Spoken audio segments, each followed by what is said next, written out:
है भाटी जी ने बता दिया था 13 मई से 16 मई के बीच होनी है। ठीक है, प्रत्येक दिन 2 पेपर होंगे, प्रत्येक दिन 2 पेपर होंगे, यानी कि कुल 8 पारियों में पेपर होने वाला है। 8 पारियों में आपका पेपर होगा, ये बात आप लोगों को बता दी गई थी। जुड़ जाओ एक बार।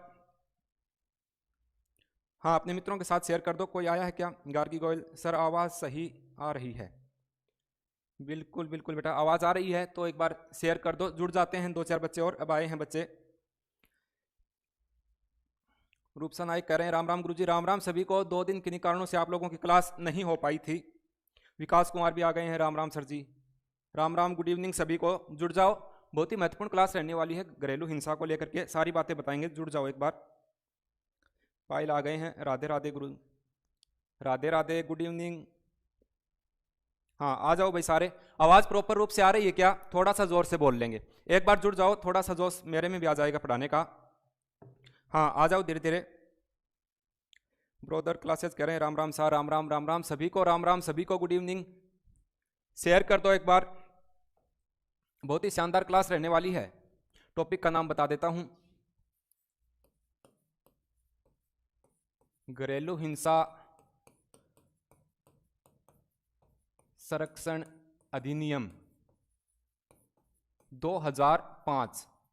ठीक है, 1% या 2% मान के चलो, 2%, 101% परीक्षा में यहां से आने वाले हैं। पक्का आएंगे, 100% आएंगे। जुड़ जाओ आप लोग। फिर ज़्यादा टाइम नहीं है भाई, बच्चे आ गए होंगे। मैं शुरू कर रहा हूं क्लास को। शुरू कर दें क्या? हाँ, चलो क्लास को करते हैं स्टार्ट। बच्चे जुड़ते रहेंगे और साथ साथ आप लोगों की कोई कमेंट्स हो तो वो मेरे को बता देना। ठीक है, घरेलू हिंसा संरक्षण अधिनियम 2005 यानी कि डोमेस्टिक वायलेंस एक्ट 2005, इसके बारे में पढ़ेंगे। घरेलू हिंसा अधिनियम 2005। अब देखो, इस बात को समझो पहले। या क्या बात है गुरुजी? घरेलू हिंसा कौन सी हो है? घरेलू यानी कि घर के दायरे में, यानी घर के अंदर, घर के दायरे में जो भी हिंसा होती है, महिलाओं से संबंधित है भैया। महिलाओं पे जो भी उत्पीड़न होते हैं वो सभी घरेलू हिंसा के अंतर्गत आते हैं। यहां पर हिंसा से तात्पर्य ये मत मानना कि शारीरिक रूप से कोई हिंसा की जाए, वही हिंसा है। यानी घर में महिला के साथ मारपीट करना या उसे प्रताड़ित करना, यही हिंसा नहीं होती है। घरेलू हिंसा में किसी भी महिला को शारीरिक रूप से, मानसिक रूप से, भावनात्मक रूप से, मौखिक रूप से, मनोवैज्ञानिक रूप से किसी ऐसे व्यक्ति के द्वारा प्रताड़ित किया जाता है जो उसका नातेदार हो या निजी गृहस्थी में उसके साथ, साझी गृहस्थी में उसके साथ रहता हो, तो वो आता है घरेलू हिंसा के अंतर्गत। ठीक है,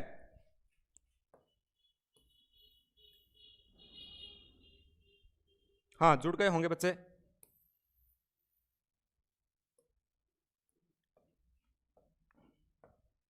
हाँ, आ जाओ। मैं एक बार देख लेता हूं, थोड़े बहुत जुड़ गए होंगे तो। चलो, कम ही आए हैं बच्चे, कोई बात नहीं, आते रहेंगे। जो आए हैं वो अच्छे से पढ़ लो, जो नहीं आ पाए हैं वो बाद में देखते रहेंगे, ये तो वीडियो रिकॉर्ड हो जाएगा। घरेलू हिंसा की परिभाषा बताता हूं मैं आपको पहले। घरेलू हिंसा एक तो छोटी सी परिभाषा है, साधारण सी, यानी घर के दायरे में, घर के दायरे में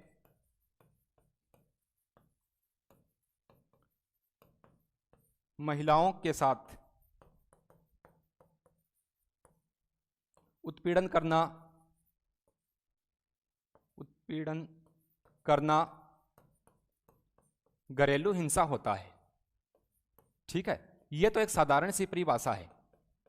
लेकिन इस एक्ट के अनुसार अपने देखें, घरेलू हिंसा एक्ट संरक्षण अधिनियम 2005 के अनुसार, तो इसकी परिभाषा, पूर्ण परिभाषा आप लोग ये उतार लेना। क्या होता है? किसी भी महिला को, किसी भी महिला को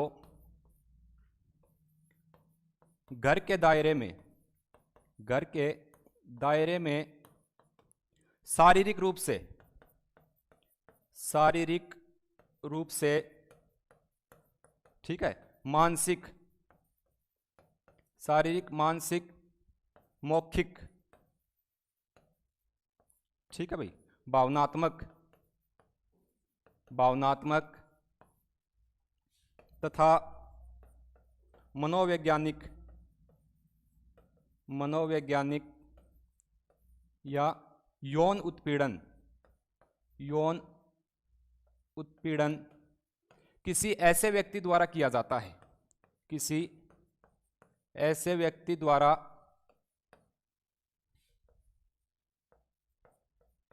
किया जाता है जो उसके साथ साझी गृहस्थी में रह रहा हो। साझी है भाई, साझी गृहस्थी में रहता हो, वो घरेलू हिंसा होती है। उसे क्या कहते हैं बेटा? घरेलू हिंसा। वो घरेलू हिंसा की श्रेणी में आती है।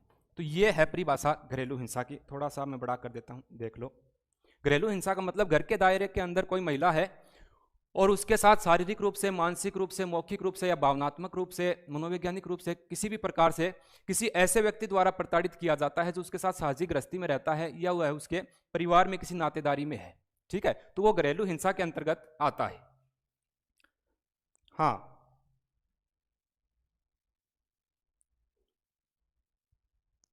समझ नहीं आ रहा है क्या? पहले दिन में शेयर नहीं किया। अब बात ये तो मैंने मौखिक बात बताई है, वैसे अब बात मैं आप लोगों को समझाने वाला हूं। आप लोग अगर शेयर करना चाहो तो अपने दोस्तों के साथ शेयर कर दो। हाँ, आगे चलते हैं। अब देखो, घरेलू हिंसा मैंने बताया, घरेलू हिंसा 3 प्रकार से हो सकती है। कितने प्रकार से होगी जी? 3 प्रकार से। पहले एक बात सुनो कि सर ये कौन सी होती है? मैंने बताया कि किसी महिला को शारीरिक रूप से, ठीक है, मानसिक रूप से, भावनात्मक रूप से, ठीक है, या यौन उत्पीड़न। तो ये कौन सा? शारीरिक रूप से। अरे किसी महिला के साथ, अब ये मत सोचना कि पति पत्नी के बीच ही यह हिंसा होती है। अपने आमतौर पे क्या धारणा रहती है कि पति पत्नी के बीच ही यह हिंसा होती है। पति पत्नी के बीच नहीं, ये अगर साझी गृहस्थी में रह रहे हैं तो माँ और पुत्र है, तो इसमें व्यतीत पक्ष या पीड़ित पक्ष कौन होगा? माँ हो जाएगा। इसमें अगर हिंसा हो रही है तो पत्नी इसमें पीड़ित पक्ष मानी जाएगी। तो शारीरिक रूप से तो क्या होगा? किसी भी महिला के साथ घरेलू दायरे में उसके साथ मारपीट करना। ठीक है, अरे कई बार आपने देखा कौन कि घर में पुरुष जो दारू पी के आते हैं, शाम को मारपीट करते हैं, खाना नहीं खाते हैं, खाना फेंक देते हैं। ठीक है, तो ये सारी बातें किसमें आती हैं? शारीरिक रूप से। किसी महिला को मानसिक रूप से परेशान करना। मानसिक रूप से परेशानी कैसे होगी? प्रताड़ित करना क्या होगा? कोई भी महिला विशेष है, अगर उसका पति है या उसका ससुर है या उसके पुत्र के द्वारा प्रताड़ित किया जाता है, या फिर अपने एग्जाम्पल के तौर पे देखें कि पति पत्नी में ऐसे मामले ज्यादा होते हैं, तो पति क्या करता है? उसके पियर वालों का नाम लेके उनको परेशान करता है कि तेरे बाप के पास क्या है, क्या दहेज में दिया है, अगर इतना ही शौक है तेरे बाप के घर चली जा, ऐसे कहते ना। तो ये मानसिक रूप से प्रताड़ित करना होता है। ठीक है, ये सारी बातें इसमें आती हैं। हाँ, अब देखो, घरेलू हिंसा जो है इसको अपने 3 रूप में बांट सकते हैं। कौन सा गुरुजी बताओ? 1, 2 और 3। 3 रूपों में इसे अपने देखेंगे। एक तो कौन सा होता है? पहला, इसको अपने बोलते हैं रक्त जनित। रक्त जनित। एक यहां पर विवाह जनित होता है, रक्त जनित, विवाह जनित, और एक होता है दत्तक। ठीक है, दत्तक या गोद लिया हुआ। यह है भाई, घरेलू हिंसा 3 रूपों में देखी जा सकती है। हाँ, कहां चले गए सारे? मीरा डेलू कह रहे हैं राम राम सर जी। राम राम बेटा, शेयर तो करो एक बार, जुड़ जाओ सारे, फिर पीछे रह जाएंगे, जुड़े नहीं है। मैं क्लास करवानी शुरू कर दी समय के अभाव के कारण।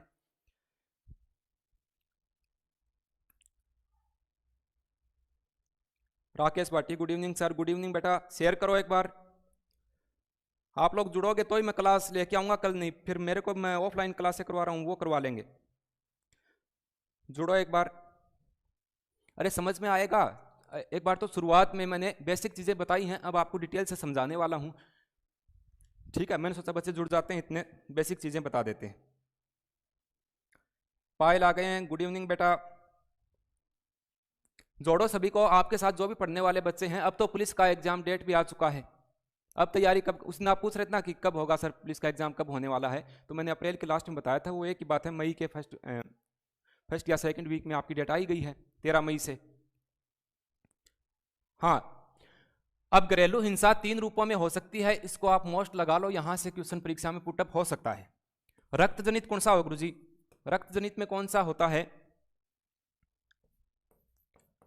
मां या पुत्र, ठीक है, ये होगा। पिता पुत्री, पिता पुत्री ये भी इसमें आएंगे। भाई बहन, भाई और बहन। अब एक बात को समझो अच्छे से, मैं आप लोगों को बताता हूं, सीधी भाषा में बता देते हैं। देखो इसमें इसको पीड़ित पक्ष कौन सा होगा? हमेशा इस अधिनियम के तहत पीड़ित पक्ष जो है वो कोई ना कोई महिला रहेगी। तो जरूरी नहीं कि पति पत्नी के बीच ही ये हिंसा हो।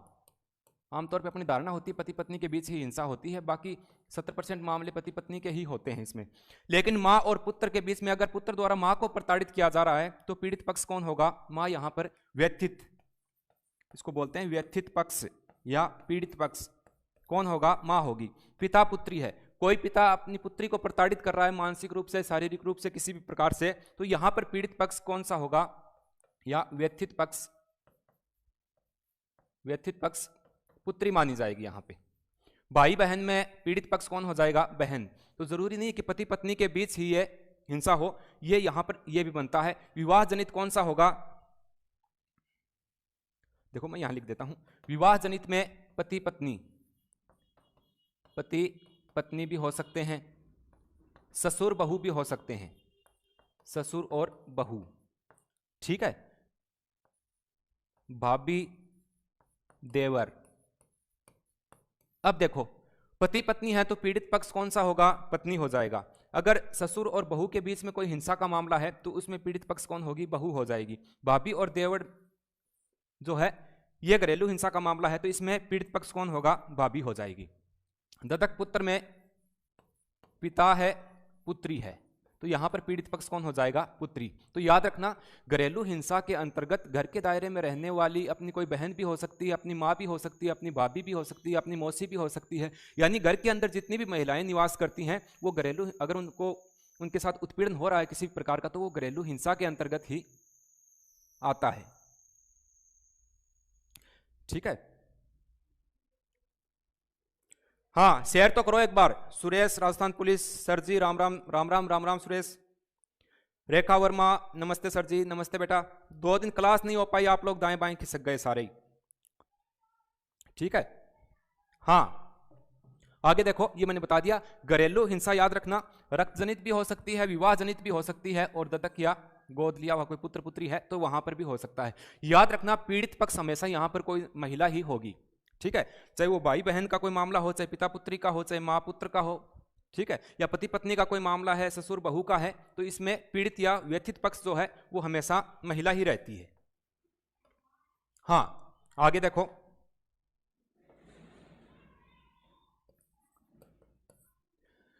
अब बात कर रहे थे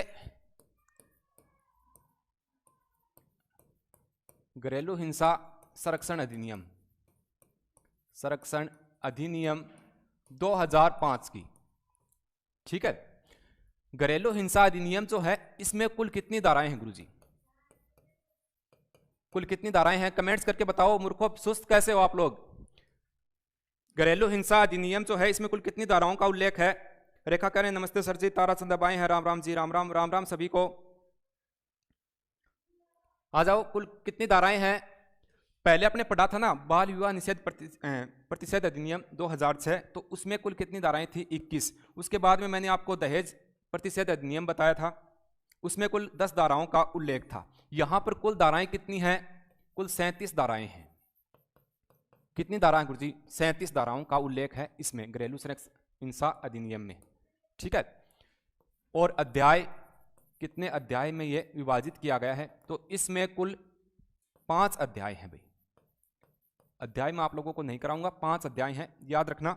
मैं कलर चेंज करके एक बात और लिख देता हूं कोष्टक में। इसमें जो अध्याय 3 है इसमें घरेलू हिंसा को दर्शाया गया है। अध्याय 3 में यह बात की गई है घरेलू हिंसा को लेकर के, ठीक है। तो ये बात है। हाँ आ जाओ शाबाश। 37 धाराएं तारतम्य करें, पायल करें, 37 धाराएं हैं। शाबाश बेटा, 37 धाराओं का उल्लेख इसमें मिलता है, 5 अध्याय हैं इसमें कुल, ठीक है। हाँ आगे देखो, ये अधिनियम कब पारित हुआ था, इसका उद्देश्य क्या है वो मैंने बताया नहीं, बाकी बता देंगे, वो उसमें कोई विशेष बात नहीं है।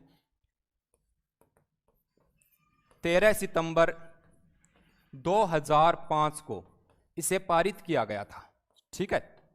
एक दिन बाद में यानी 14 सितंबर 2005 को इसको गजट में प्रकाशित करवाया गया था, भारत सरकार के गजट में प्रकाशित हुआ था। आवाज सही आ रही है क्या? प्रकाशित किया गया था, ठीक है। संपूर्ण भारत में यह लागू कब होता है, ट्रिक के हिसाब से बताऊंगा बाद में आपको। 26 अक्टूबर 2006 को यह जम्मू कश्मीर को छोड़कर संपूर्ण भारत में लागू हो जाता है, जम्मू कश्मीर को छोड़कर संपूर्ण भारत में लागू हो गया था। अब आप एक बात देखो, कब पारित हुआ, तो 13 सितंबर 2005। गजट में कब प्रकाशन हुआ, अगले दिन 14 सितंबर 2005 को इसका गजट में प्रकाशित किया गया था, एक दिन बाद में। अब 13 दूनी कितने होते हैं गुरुजी? 26। तो याद रखना 26, इसको दोगुना कर दो, सितंबर है तो यहां एक बढ़ा दो, अक्टूबर, यहां एक साल बढ़ा दो, यानी 26 अक्टूबर 2006 को जम्मू कश्मीर को छोड़कर संपूर्ण भारत में यह अधिनियम लागू हो गया था, ठीक है भाई। विनोद चौधरी संगरिया से अब आए हो क्या? विनोद चौधरी, हाँ सही है, सही। अच्छा आवाज के बारे में करें गुरुजी, सही आवा है, बिल्कुल बेटा जुड़ो एक बार। अरे ये महत्वपूर्ण प्रश्न है, जो सारी दुनिया पढ़ती है ना वो चीजें पढ़ने में इंटरेस्ट आता। अक्सर क्या होता है मनोविज्ञान में, मैंने साइकोलॉजी से एमए वगैरह की है, पीएचडी वगैरह कर रहा हूं अभी। देखो जो चीज सरल है उसकी तरफ सभी भागते हैं, ठीक है। जैसे आपको राजस्थान जीके या राजस्थान कल्चर, आपकी उसमें रुचि है, तो वो भले ही वो चीजें आपको आ रही हैं फिर भी उसकी तरफ आपका जी ललचाता है कि हाँ हम ये पढ़ लें। जो चीजें नहीं आ रही हैं उनसे मन उब जाता है, ठीक है। जबकि ये चीजें ही तो मेरिट बनाएंगे आप लोगों की, ठीक है। सरल चीजों को पढ़ने के लिए, सरल चीजों की ओर ज्यादा मन आकर्षित होता है, जो चीजें अपने को आ रही हैं। हाँ एक बार शेयर कर दो।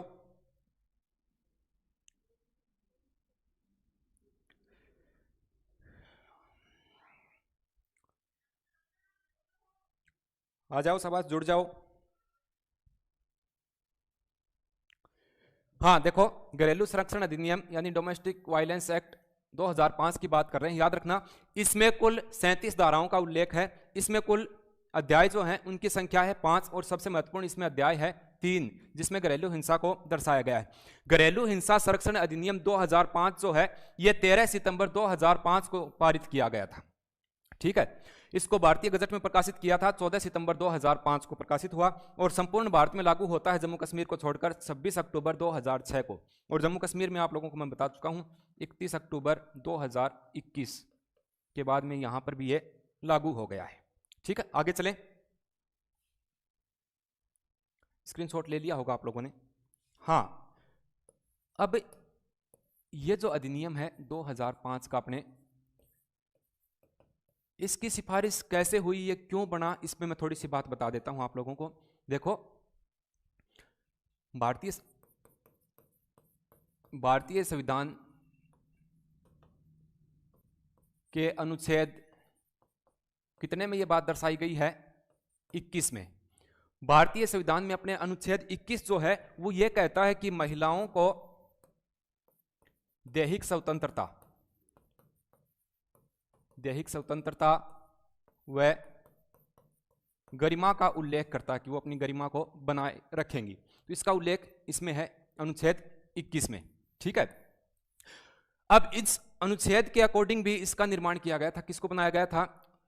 अधिनियम, घरेलू हिंसा अधिनियम 2005 को। तो इसका भी बहुत बड़ा योगदान इसमें है, ठीक है। 1993 में एक मानवाधिकार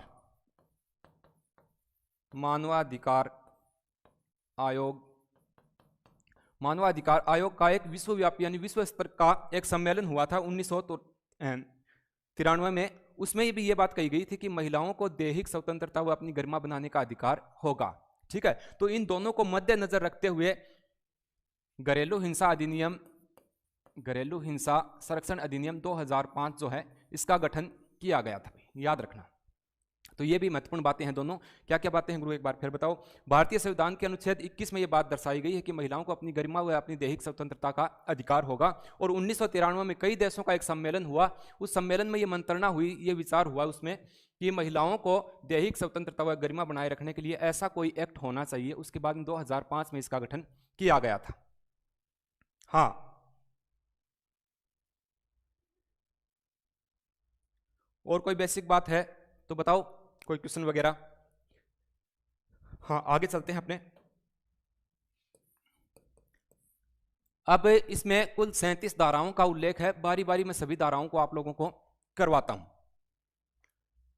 देखो, सबसे पहले धारा 1 बाल विवाह प्रतिषेध अधिनियम पढ़ाया था, उसमें भी यह बात थी कि धारा 1 में इसके संक्षिप्त नाम का वर्णन होगा, इसके विस्तार का वर्णन होगा और ये कब लागू हुआ इसका उल्लेख धारा 1 में मिलता है। तो यहां पर भी वही बात है, यानी घरेलू हिंसा अधिनियम 2005 का संक्षिप्त नाम क्या होगा इसका, ये कब लागू हुआ और इसका विस्तार जो है, इन सभी बातों का उल्लेख किस में मिलता है? धारा 1 में मिलता है।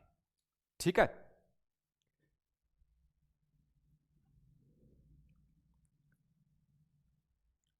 हाँ,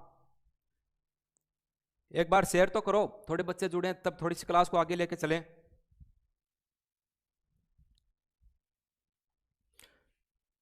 चलो, जुड़े हुए हैं उनको करवा देते हैं। धारा 1 में संक्षिप्त नाम, ये कब लागू हुआ और इसके विस्तार का वर्णन है। शॉर्ट में बता रहा हूं मैं आप लोगों को। धारा 2, यहां कंफ्यूज नहीं होना, मैं दोनों लिख देता हूं। धारा 1 और धारा 2 और धारा 3 एक जैसी ही हैं इसमें।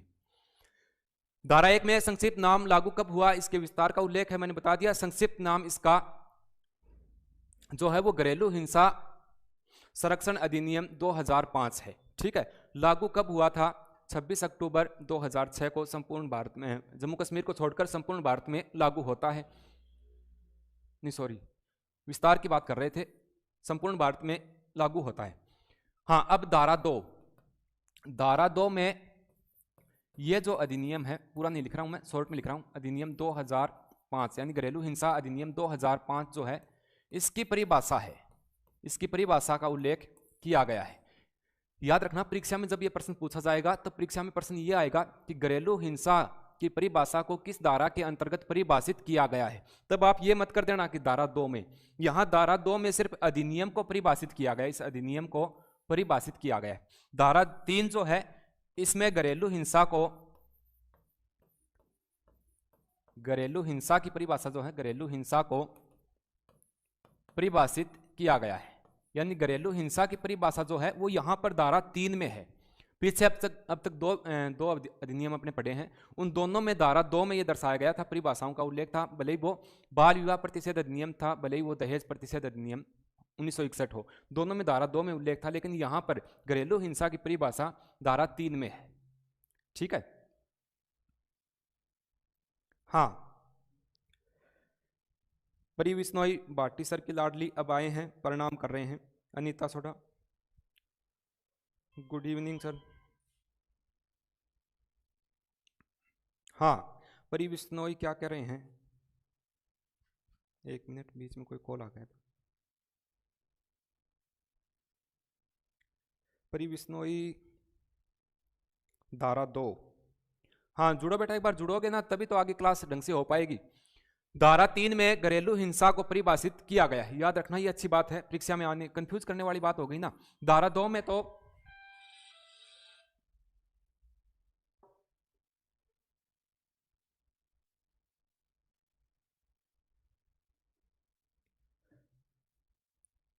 हाँ जुड़ जाओ एक बार। धारा 2 में क्या है? अधिनियम की परिभाषा है और धारा 3 में घरेलू हिंसा के बारे में बात हुई है। उसके बाद बात करते हैं धारा 4 में क्या उल्लेखित है। कल मैं इस टॉपिक के प्रश्न लेकर के आने वाला हूं, परीक्षा में आने वाले जो भी महत्वपूर्ण प्रश्न बनते हैं वो कल की क्लास में आप लोगों को करवाऊंगा। धारा 4 जुड़े हो क्या? थोड़े बहुत नहीं जुड़े, कोई बात नहीं। हाँ, धारा 4 में घरेलू हिंसा की सूचना, घरेलू हिंसा की सूचना, ये क्या बात है गुरुजी? ऊपर तो कोई समझाने वाली बात थी नहीं, इसके बारे में आप लोगों को बता देता हूं। घरेलू हिंसा की सूचना,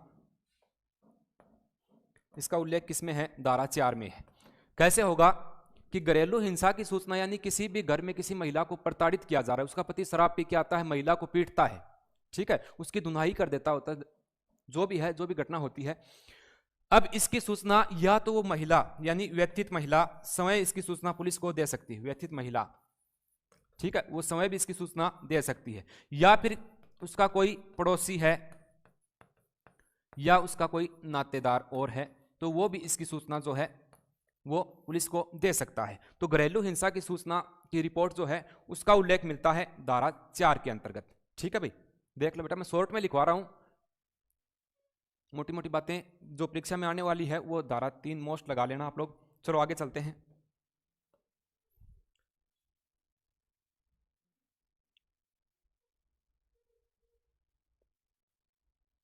हाँ आ जाओ, एक बार शेयर तो कर दो।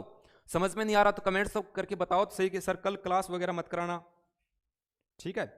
बाटी सर की क्लास आपकी 8 से 9 बजे तक होने वाली है। अब बात करते हैं धारा 5 की।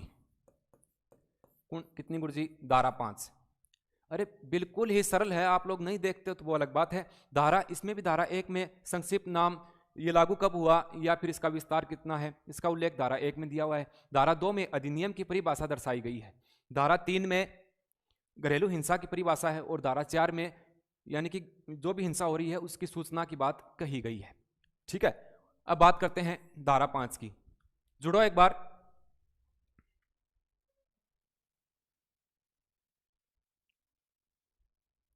हाँ, धारा 5 क्या कहती है? पुलिस अधिकारियों, इसमें यह है, इसमें पुलिस अधिकारियों, सेवा प्रदाताओं, पुलिस अधिकारियों, सेवा प्रदाताओं या फिर मजिस्ट्रेट के कार्य, मजिस्ट्रेट के कार्य का उल्लेख मिलता है, ठीक है। किसी भी घर में घरेलू हिंसा हो रही है उसकी सूचना, तो सूचना के बारे में बात हुई है धारा 4 में, और इससे संबंधित पुलिस अधिकारियों, सेवा प्रदाताओं या मजिस्ट्रेट के जो भी कार्य होंगे उनका उल्लेख मिलता है धारा 5 के अंतर्गत। नेक्स्ट अपने आगे बात करते हैं धारा 6। धारा 6, धारा 6 को मैं छोड़ देता हूं, एक बार इंपॉर्टेंट धारा ही करवा देते हैं आप लोगों को, ठीक है भाई, क्योंकि जिस हिसाब से आप लोगों की रुचि कम है तो थोड़ी धाराएं भी कम कर लेते हैं, जो महत्वपूर्ण है वही करवा देते हैं। धारा 8 पे आ जाओ। पीछे जो पढ़ाया दहेज प्रतिषेध अधिनियम, उसमें धारा 8(ख) में यह वर्णन था कि दहेज प्रतिषेध अधिकारी की नियुक्ति की जाएगी, ठीक है। यहां पर संरक्षण अधिकारी की नियुक्ति, संरक्षण अधिकारी की नियुक्ति का उल्लेख मिलता है भाई। इसमें संरक्षण अधिकारी की नियुक्ति का उल्लेख किसमें मिलता है? धारा 8 में है, ठीक है। एक बार मैं आपको पीछे का रिवीजन बता देता हूं। जो बाल विवाह प्रतिषेध अधिकारी, ये मोस्ट पर्सन है इसलिए बता रहा हूं मैं आप लोगों को। बाल विवाह प्रतिषेध अधिकारी की नियुक्ति का उल्लेख किसमें मिलता है? धारा 9 में, उसकी जो धारा 9 है उसमें, ठीक है। दहेज प्रतिषेध अधिकारी की नियुक्ति, दहेज प्रतिषेध अधिकारी की नियुक्ति का उल्लेख मिलता है धारा 8(ख) में, धारा 8(ख) में मिलता है, ठीक है। और यहां पर कोई प्रतिषेध अधिकारी नहीं है, यहां पर हिंसा संरक्षण अधिकारी की नियुक्ति की जाती है, उसका उल्लेख मिलता है धारा 8 में, ठीक है। हाँ आगे आ जाओ, महत्वपूर्ण धाराओं पे ही चलते हैं। शेयर कर दो एक बार। सर आपकी क्लास में बहुत शांति है, तो आप लोग जुड़ोगे नहीं तो शांति रहेगी। आप लोग जुड़ो एक बार, जुड़ो तभी कोई बात बताएं। पूनम कह रहे हैं नमस्ते सर, नमस्ते। परी क्या कहना चाहते हैं? शांति, पर ही करें शांति है इसलिए तो समझ में आ रहा है, जो सर पढ़ा रहे हैं वो नाइस क्लास है। बहुत बहुत धन्यवाद आप लोगों का। अरे नाइस लगती है तभी नाइस कहा करो, ऐसे मत कहा करो, ठीक है। पढ़ो बेटा। इसमें ये देखो टॉपिक ही ऐसा है, इसमें मैं आप लोगों को क्या शायरी बताऊं, बताओ। कम से कम इस जैसे 40 मिनट की क्लास होती है, 40 मिनट की क्लास जो है इसको आप ध्यानपूर्वक पढ़ो ना। अब शायरी वगैरह तो आप लोगों को बाटी सर बताते रहते हैं, और कोई चीज़ की अति हो जाती है ना तो उनका महत्व खत्म हो जाता है। कोई भी चीज़ ज़्यादा हो जाए तो उसका महत्व खत्म हो जाएगा फिर, ठीक है। मैं बात बात पे आप लोगों को अभी शायरी बताता रहूं, तो ये टॉपिक थोड़ा ऐसा है, इसमें सीधी सीधी बातें तो बतानी पड़ेंगी, ठीक है।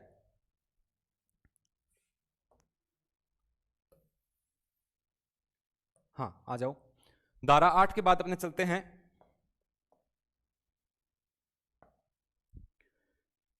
हाँ जुड़ो एक बार, कोई नया। विकास कुमार करें, राम राम सर जी। परी कह रहे नाइस क्लास है सर। हाँ पढ़ो बेटा एक बार। धारा 8 में संरक्षण अधिकारियों की नियुक्ति का उल्लेख मिलता है, ठीक है। धारा 9 में, धारा 9, ये जो संरक्षण अधिकारी होते हैं, जो ऊपर उल्लेख हुआ है, संरक्षण अधिकारी के कार्य व कर्तव्यों का उल्लेख मिलता है। कर्तव्यों का उल्लेख है कौन सी धारा में? धारा 9 में, ठीक है। संरक्षण अधिकारी के कार्यों का उल्लेख मिलता है धारा 9 में। मोस्ट हैं वही करवा देता हूं। धारा 11, 11 में क्या है? 11 कैसे होते हैं? एक एक ऐसे, ठीक है। तो इसमें राज्य सरकार जो है वो क्या करती है? अपने नियम बना सकती है, ठीक है। राज्य सरकार इसमें अपने नियम और अपने कार्यों का उल्लेख देती है। राज्य सरकार के कार्य और कर्तव्य, यानी इस अधिनियम के तहत राज्य सरकार के क्या कार्य होंगे और क्या कर्तव्य रहेंगे।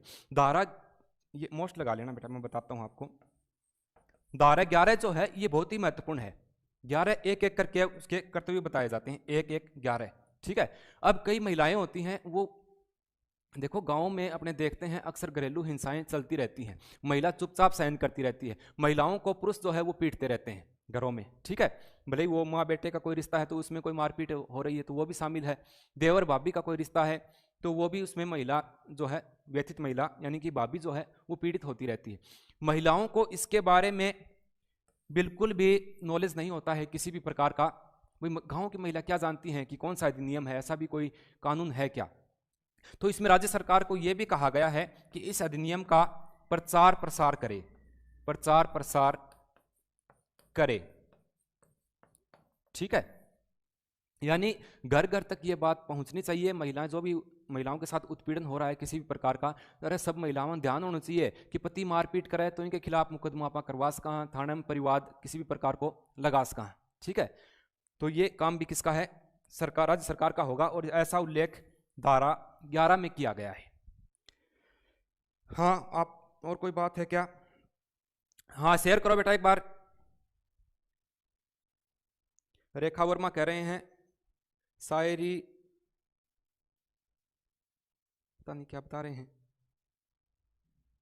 रेखा वर्मा कह रहे हैं सर शांति ही चाहिए। कोई बात नहीं बेटा, शांति से पढ़ लो आराम से बैठ के, और आप लोगों के मन में कोई सवाल हो तो बीच में कर दिया करो, मैं देख लूंगा। देखो दिन भर की बहुत ज़्यादा कई बार थकान हो जाती है। सच पूछो तो आज खाना भी नहीं खाया है सुबह से, अब शाम को जाके खाना खाएंगे। कई बार इतनी ड्यूटी वगैरह या इतने कार्य हो जाते हैं, पूरे दिन भर बिजी हो जाते हैं, ठीक है। तो ज़्यादा जोश पढ़ाने में रह नहीं पाता है। और यही हाल बाटी जी सर का है, वो भी ऑफलाइन क्लासें उनकी काफ़ी चलती हैं, फिर भी हम लोग आप लोगों के लिए क्लासें जो हैं वो लेके आते हैं। देखो बेटा आगे, हाँ देख लिया होगा आप लोगों ने, धारा 11 तक बात हो चुकी थी। अब बात करते हैं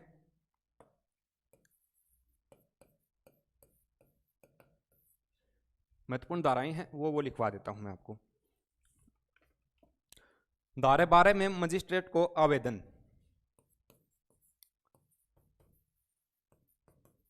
मजिस्ट्रेट को आवेदन ठीक है, इसका उल्लेख मिलता है धारा 12 में। इसमें क्या होता है, यानी कोई भी घरेलू हिंसा हुई है और संरक्षण अधिकारी को उसकी सूचना मिली है तो 3 दिन के भीतर प्रतिपक्षी को वहां पर हाजिर होना पड़ेगा। पायल क्या कहना चाहते हैं madam? Rakesh Yogi please share करो मित्रों। हाँ शेयर कर दो बेटा, मैं तो कब से आप लोगों को कहे जा रहा हूं, आप लोग ध्यान ही नहीं दे रहे हो मेरी बात पे। मजिस्ट्रेट के पास आवेदन लगाएंगे, ठीक है। तो सबसे पहले यहां पर कौन होता है? संरक्षण अधिकारी होता है, ठीक है। किसको रिपोर्ट मिलती है? संरक्षण अधिकारी को। संरक्षण अधिकारी के पास अगर यह सूचना पहुंचती है तो 3 दिन के भीतर प्रतिपक्षी को हाजिर होना पड़ता है। अब थोड़े जुड़े हो क्या? हाँ शेयर कर दो एक बार। पर संरक्षण अधिकारी के पास अगर सूचना पहुंच गई तो 3 दिन के भीतर प्रतिपक्षी को, प्रतिपक्षी कौन सा होगा? जिसके खिलाफ याचिका लगी है, प्रतिपक्षी को न्यायालय में हाजिर होना पड़ेगा, ठीक है भाई। ये मोस्ट बात है, इसको याद रखना। कितना दिन का समय दिया जाता है? 3 दिन का। ये आया हुआ प्रश्न है, इसको देख लेना आप। 3 दिन के भीतर। बात में क्या कहना चाहते हैं, यानी कोई महिला है, उसके साथ घरेलू हिंसा हुई है, उसके पति के द्वारा उसको पीटा गया बहुत ज्यादा, ठीक है, लात घूसों से पीटा गया है। वो इसकी सूचना पुलिस को देते हैं या वहां पर संरक्षण अधिकारी को इसकी सूचना दी जाती है, ठीक है। और उसके बाद में मजिस्ट्रेट को आवेदन दिया जाता है। तब इसमें क्या होगा, जो भी मारपीट करने वाला उसका पति है या उसका कोई बच्ची है तो उसका पिताजी रहा होगा, कोई बहन है तो उसके भाई ने किसी प्रकार की मारपीट की है, किसी भी रूप में उसको प्रताड़ित किया है बच्ची को, तो 3 दिन के भीतर प्रतिपक्षी को, जिसने मारपीट की है उसके लिए शब्द यूज हुआ है प्रतिपक्षी, प्रतिपक्षी को 3 दिन के भीतर वहां पर हाजिर होना पड़ेगा, ठीक है। अगर हाजिर नहीं होते हैं तो अगली एक धारा आएगी, उसमें मैं आप लोगों को बताऊंगा। इसमें 1 साल की सजा या 20,000 रुपए का जुर्माना भी यहां पर हो सकता है। न्यायालय के आदेशों की अवहेलना अगर कोई करता है तो 1 वर्ष की सजा और 20,000 रुपए का जुर्माना भी यहां पर बन सकता है, ठीक है। हाँ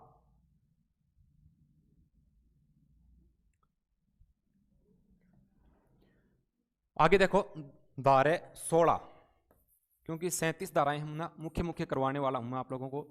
धारा 16 जो है, इसमें जो याचिका लगी है सुनवाई की सूचना, इसका उल्लेख मिलता है धारा 16 में, ठीक है भाई। धारा 16 ये कहती है कि मजिस्ट्रेट के सामने जो भी आवेदन लगा है उसकी सुनवाई के बारे में कहा गया है। और सुनवाई में भी क्या होगा, सुनवाई की सूचना। अब ये जो घरेलू हिंसा का मामला होता है इसकी सुनवाई एकांत में की जाएगी, ये अच्छी बात है। एकांत में या बंद कमरे में, बंद कमरे में इसकी सुनवाई जो है वो करवाई जाती है, ठीक है। एकांत में होता है क्योंकि घरेलू हिंसा है ना, घर का मामला है, इसलिए इसकी सुनवाई जो है वो एकांत में या बंद कमरे में ही इस केस की सुनवाई होती है, ऐसा धारा 16 में उल्लेखित है। 16 में क्या है, 16 में इस केस की सुनवाई की सूचना है, ठीक है। नेक्स्ट अपने आगे चलते हैं। एक बार शेयर तो करो बेटा, सभी शेयर करो, कोई बात है तो मेरे को बताओ। Rekha Verma thank you sir, thank you sir, इतनी मेहनत हमारे लिए करते हो। बिल्कुल बेटा, आप लोगों के लिए ही तो क्लास लेने के लिए आता हूं, 2 किलोमीटर से चल के उधर से आते हैं, ठीक है। फिर आप लोग ढंग से जुड़ते नहीं हो तो फिर घर जाके ये मन करता है तो आज तो क्लास करवाती, चलो कल से बच्चों को सर करवा देंगे। नहीं समझ में आता तो आप लोग बता दो कि सर आप क्लास मत करवाया करो। इसमें कोई विशेष बात बनती नहीं है, सीधी धाराओं का उल्लेख है, वो भी मैंने आपको शॉर्ट में करवा रहा हूं। इसको आप किसी बुक में पढ़ के देखना, आपके कुछ समझ में आएगा कि इस धारा में क्या है, ठीक है। मैंने अच्छे से शॉर्ट में आप लोगों को करवाने का प्रयास किया है। धारा 16 के बाद अपने चलते हैं धारा 17। धारा 17 जो है इसमें क्या है, धारा 17 एक बार ये कमेंट्स में, आप लोगों के कमेंट्स नहीं आ रहे हैं, ये बता दो आरजे 17 किस जिले का है? आरजे 17 जो है वो किस जिले का वाहन कोड नंबर बताओ, आप लोग कमेंट्स करके बता दो आरजे 17 कहां का है, ठीक है। हाँ, धारा 17 में साझी गृहस्थी में रहने का सुझाव दिया जाता है। साझी है भाई, साझी गृहस्थी में रहने का सुझाव दिया जाता है,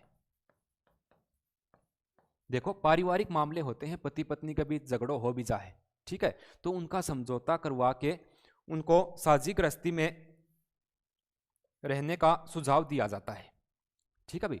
अब इसमें महिला को यह कहा जाता है, वो कहते हैं ना कि महिलाओं की जुबान बहुत चलती है, तो महिला जो है वो अपनी भाषा शैली पे कंट्रोल रखेगी, और पुरुष जो है वो उसकी बिना आज्ञा के उसके कमरे में नहीं जा पाएगा, ये भी इसमें उल्लेखित है। धारा 17 की बात कर रहा हूँ, आप इतना याद रखना, धारा 17 जो है इसमें साझी गृहस्थी में रहने का सुझाव दिया जाता है। RJ 17 कमेंट्स करके बताओ बेटा कहाँ का है।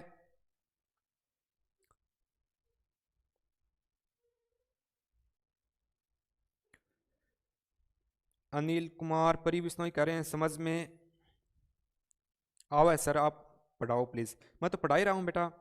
राकेश योगी कह रहे हैं कि झालावाड़ का है। RJ 17 कहाँ का है? झालावाड़ का है, शाबाश बेटा। कहाँ का है? झालावाड़ का है। ये मैंने प्रश्न इसलिए पूछा, मैं सोचा एक बार बीच में कमेंट्स वगैरह आ जाए। 17 को कैसे लिखते हैं? 17 ऊपर बिंदी लगा देता हूं, संतरा, यानी संतरे का उत्पादन में सर्वाधिक कहां पर होता है? झालावाड़ में होता है, ठीक है। दो काम हो गए। RJ 17 झालावाड़ का है, संतरों के लिए झालावाड़ प्रसिद्ध है। राजस्थान का नागपुर भी कहा जाता है ना, पढ़ा होगा आप लोगों ने। हाँ, ये देख लिया होगा। धारा 12 में मजिस्ट्रेट को आवेदन करेगा, यानी संरक्षण अधिकारी जो है उसको सूचना मिलती है, जो भी प्रतिपक्षी जो भी गुनहगार होता है उसको 3 दिन के भीतर न्यायालय में पेश होना होता है। ऐसा उल्लेख धारा 12 में। धारा 16 जो है इसमें जो भी सुनवाई होगी, सुनवाई की सूचना के बारे में उल्लेखित है धारा 16 में। और ऐसे घरेलू हिंसा के जो केस होंगे उनकी सुनवाई किसी भी एकांत जगह में या बंद कमरे में उसकी सुनवाई की जाती है, ऐसा उल्लेख धारा 16 में मिलता है। धारा 17 जो है इसमें साझी गृहस्थी में रहने के लिए बताया गया है, ठीक है। आगे चलते हैं। हाँ, 37 धाराएं हैं बेटा, मोटी मोटी जो परीक्षा में आने वाली हैं वही मैं आप लोगों के लिए लेकर के आया हूं। पायल कह रहे हैं आप बताओ सर। मैं तो बता ही रहा हूं बेटा, बता दिया मैंने। तो उस प्रश्न की बात कर रहे हो क्या? RJ 17 झालावाड़ का है, ठीक है। हाँ, आगे चलते हैं। धारा 18 जो है यह क्या कहती है, ठीक है। अब सुनो, कोई भी महिला है उसके साथ किसी भी प्रकार का शोषण हो रहा है, भले ही वो शारीरिक रूप से हो, मानसिक रूप से हो, तो ये सब चीज़ें जो वो थाने वगैरह में रिपोर्ट लिखवाने जाएगी तो उसको संरक्षण दिया जाएगा। मजिस्ट्रेट उसको, पुलिस को या किसी को आदेश देगा कि इस महिला का संरक्षण किया जाए, ठीक है। तो इसमें क्या है? मजिस्ट्रेट द्वारा पीड़ित महिला को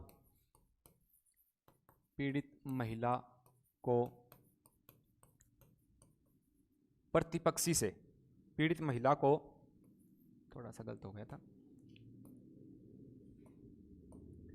पीड़ित महिला को प्रतिपक्षी से, ठीक है भाई, संरक्षण का आदेश दे सकता है। अब ऐसे लिखते हैं तो आप लोगों की समझ में नहीं आएगा क्या बात है। किसी महिला के साथ, अरे कोई महिला है उनके साथ उसके पति ने मारपीट की है, ठीक है, तो महिला को यह खतरा रहता है कि मैं थाने में तो चली जाऊंगी या मजिस्ट्रेट के पास मैं पेश हो जाऊंगी, लेकिन घर जाते ही मेरा पति मेरी फिर धुनाई करेगा, वो कहेगा मेरे को बिना बताए चली गई ना वहां पे, ठीक है। तो मजिस्ट्रेट के पास ये एक ऐसी शक्ति होती है, एक पावर होता है, यानी प्रतिपक्षी जो गुनहगार है उसके खिलाफ संरक्षण का आदेश दे सकता है, यानी उससे बचाओ, ताकि वो घर जाने पे उसके साथ ज़्यादा मारपीट न कर दे, तो संरक्षण का आदेश दे सकता है। ऐसा उल्लेख मिलता है धारा 18 में।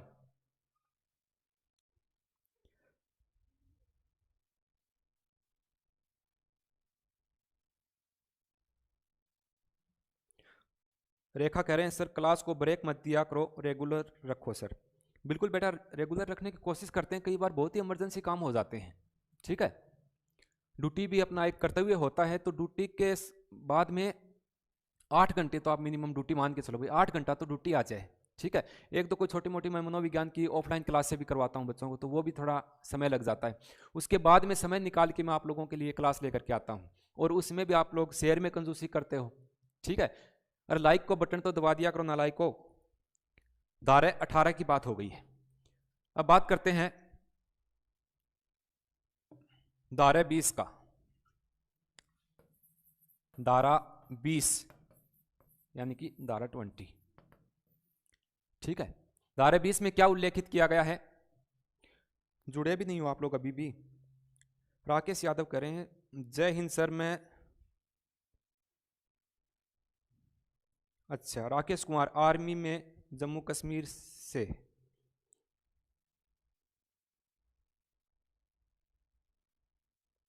अच्छा अच्छा, राकेश यादव हैं आर्मी में। जय हिंद, जय हिंद सभी को। गर्व है हम लोगों को आप पे। देखो मैं बता देता हूं राकेश जी क्या करें। जय हिंद सर, मैं राकेश कुमार आर्मी जम्मू कश्मीर से मेरे साथियों के साथ आपकी ऑनलाइन क्लास अटेंड कर रहे हैं। सैल्यूट ऐसे गुरुओं को। बिल्कुल बिल्कुल, आप लोगों को है पहले सैल्यूट, जो देश अपना घर परिवार छोड़कर हम लोगों की रक्षा के लिए, आप लोगों की रक्षा के लिए बॉर्डर पे तैनात रहते हैं।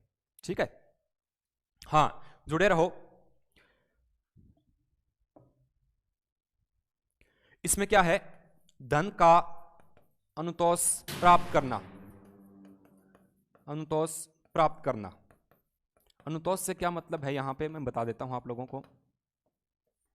देखो, अगर किसी महिला के साथ घरेलू दायरे में कोई हिंसा हो रही है, ठीक है, तो उससे अगर किसी भी प्रकार की मारपीट की गई है या मारपीट की जाएगी, तो उस पे लगने वाला जो खर्चा जो है उसका वहन वो प्रतिपक्षी करेगा। यानी उसके पति ने मारपीट की है तो वो उसका खर्चा वहन करेगा। और किसी भी प्रकार का आर्थिक नुकसान पहुंचाए, कई बार घर में हिंसा होती है तो सामान इधर उधर उठा करके फेंक देते हैं, टूट फूट हो जाती है, उसका खर्चा भी कौन वहन करेगा? प्रतिपक्षी। ठीक है, जो अपराध करता है वो इसका खर्चा वहन करेगा। ऐसा उल्लेख धारा 20 में मिलता है। ठीक है, हाँ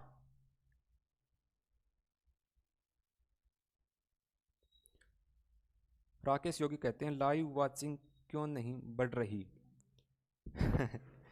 लाइव वाचिंग जो है बेटा इसलिए नहीं बढ़ रही क्योंकि ये बोरिंग टॉपिक है थोड़ा सा। ठीक है, बाकी एग्जाम की दृष्टि से बहुत ही महत्वपूर्ण टॉपिक है। शॉर्ट में मैंने आप लोगों को बताने का प्रयास किया है धारा वगैरह। ठीक, जो बच्चे लाइव नहीं है तो वो बाद में देख लेंगे। रणछोड़ चाचड़ कह रहे हैं कि शेयर करो लिंक को फिर बढ़ेंगे। बिल्कुल, आप लोग शेयर में भी कंजूसी करते हो। हाँ, धारा 22 एक बार ये देख लिया होगा आप लोगों ने। आगे चलते हैं, कुछ चीजें मैं कल की क्लास में लेके आऊंगा। भट्टी जी का टाइम भी हो गया है। ठीक है सर, आ गए सर? हाँ हाँ, अब आप क्लास को शेयर कर दीजिए एक बार। अब नेक्स्ट क्लास आपकी कल्चर की राकेश जी सर लेके आने वाले हैं। ठीक है, शेयर कर दो।